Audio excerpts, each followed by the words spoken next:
Pugos na ni. Kuan na ni. Kauban ako sa McDo Salvador. Kukuha daw sila sa itoy, mangayo sila. So atangan ako diri sa dalan. Atong latan diri si Kera.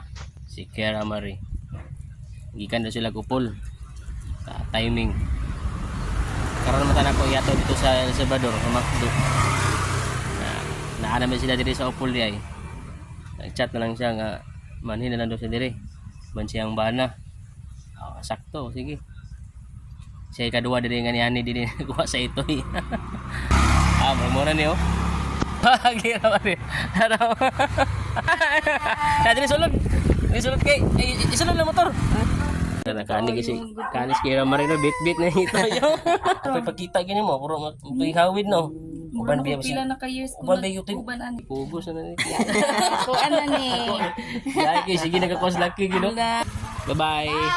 Okay, oh kira kay init na ba kayo? Kuha na gila isa.